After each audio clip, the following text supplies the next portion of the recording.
So for 5 months, I was without a job due to lockdown. I'm back to work now, but when it all started, I was faced with an unknowable amount of free time. This time came with its own set of pressures of either trying to do everything I've had in mind but never had the time, or the pressure to do nothing because I may never be afforded this kind of free time again. So for the first couple of months, I burned bright and fast. Like man, I went heavy in home repair, life planning, a bunch of reading, and I did 1,000-piece puzzles, which made me realize that I hate puzzles. But also in that time, one of my focuses was to consume really high quality media.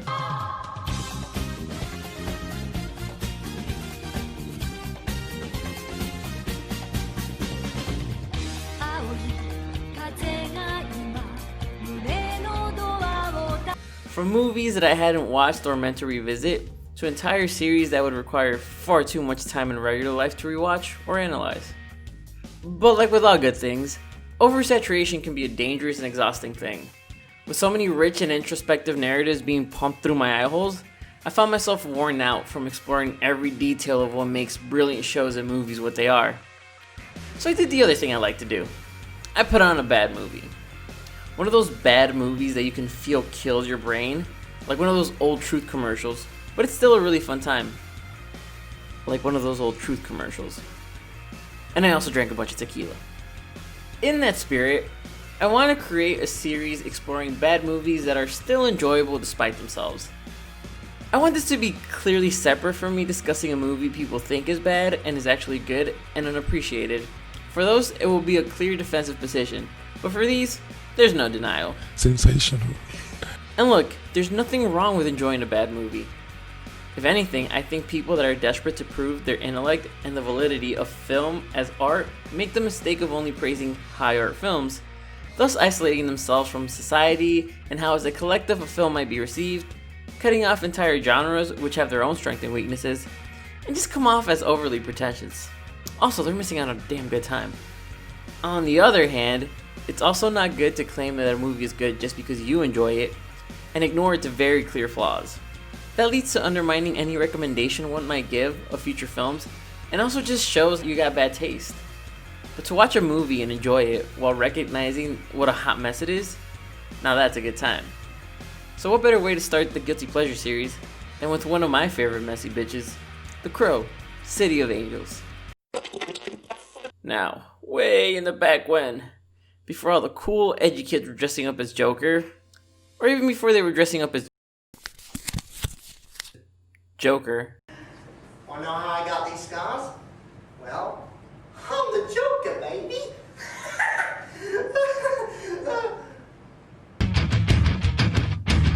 They were dressing up as V for Vendetta. But, before that, The Crow ruled the 90s. Based off of a James O'Barr graphic novel, The Crow was released in 1994 and was Brandon Lee's final role before passing during the filming.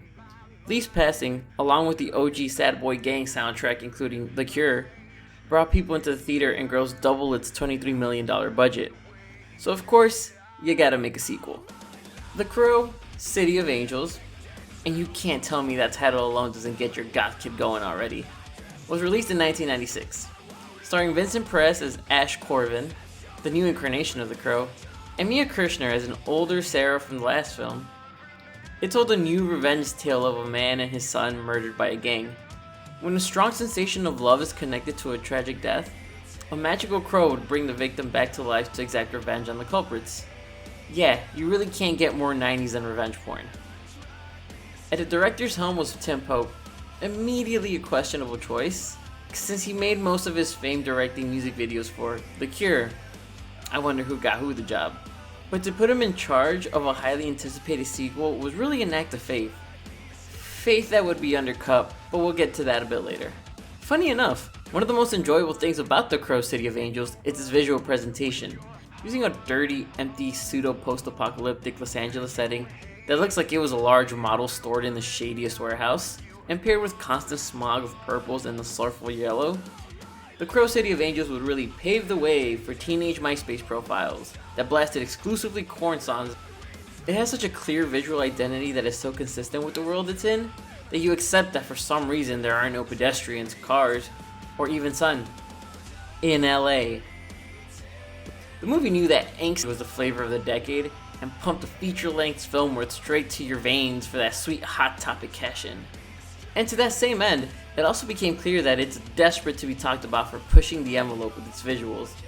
Apparently, LA is just actually an unwashed BDSM theme park. While the kink and leather sort of play a part in the main villain Judah's backstory, which was later scrapped so it became pointless, the sex and torture scenery really feel like purely an attempt to set up the punchline of "You mad, bro?"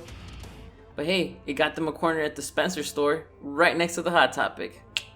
That being said though, with the world already putting you in the mindset of, it's cool, just accept it, the characters are poured in that same aesthetic vat of badassery.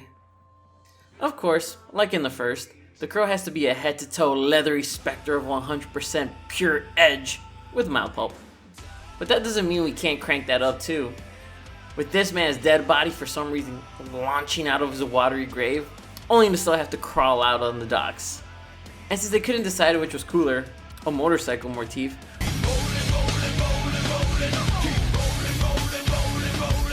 or killing dudes by toying with them with magic tricks, they just gave him both, and man does it work.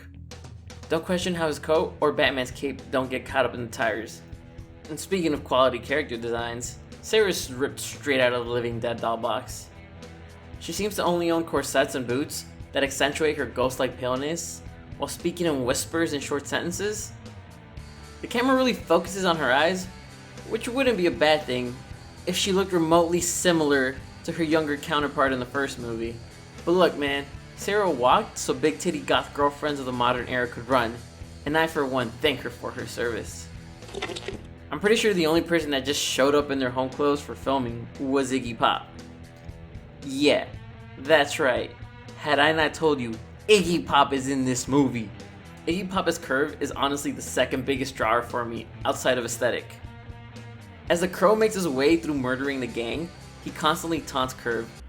Do you know what they call a gathering of crows, Curve? A murder. A murder of crows. Think about it. Creating an anticipation that while you're enjoying each interaction with each individual member of the gang, the one with Curve will carry a bit more. It's gonna be something special. And Iggy Pop deserves no less. Being a punk rock icon, Iggy Pop's Curve is the city's intention come to life. You think I'm afraid? You think I'm afraid? It's not clear if he is a product of his surroundings or if he found a place as twisted as him and called it home. And he clearly doesn't care about such introspective questions because he's just having too much damn fun. A leathery ghost with a performance that can only be described as neo-ballet.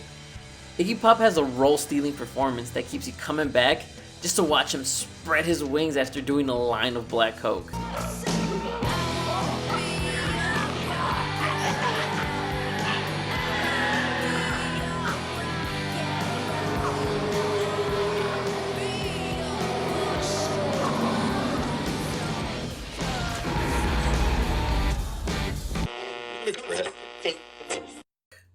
The Crow City of Angels is enjoyable because the framework of a good movie is there, but it was chopped up and rearranged into a bizarre Frankenstein's monster. While we lay a lot of praise or blame on directors, cinema is a communal process. The director may be the one to bring the story to life, but producers and studio executives have the final say in what the product needs or must be. And then there's also test screenings before release that can lead studios to changing the original version of a film altogether right before release. The original aim for the Crow City of Angels was to be inspired by the first Crow, but not try to walk in its exact footsteps. In that sense, the decision by Miramax and Harvey Weinstein, yeah, ew, to make the sequel more like the first are felt throughout the movie. In the original version of the Crow City of Angels, the romance between Ash and Sarah is more fleshed out. We get an explanation of what the hell the camera obscura was.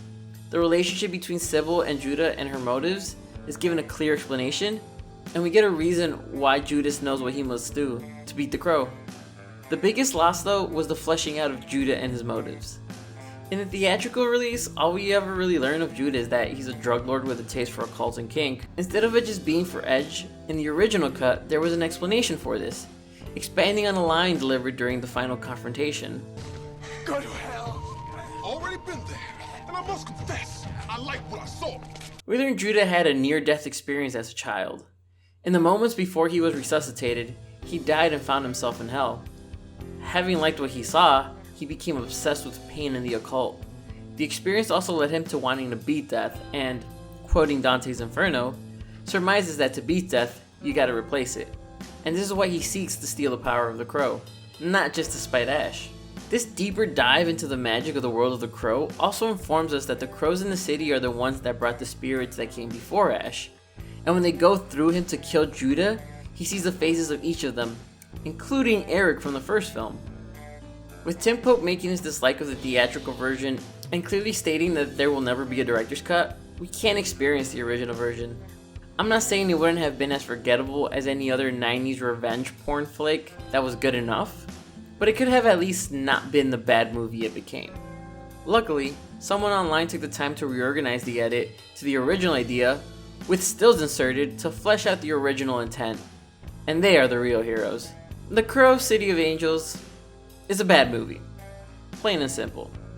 But the part of you that only pretended to grow out of your 2000s Linkin Park phase, it is a dark and grimy good time. With a soundtrack that really knows what it's about, including a Deftones cameo, City of Angels is a music video turned up to 11. Something it shares in spirit with the first.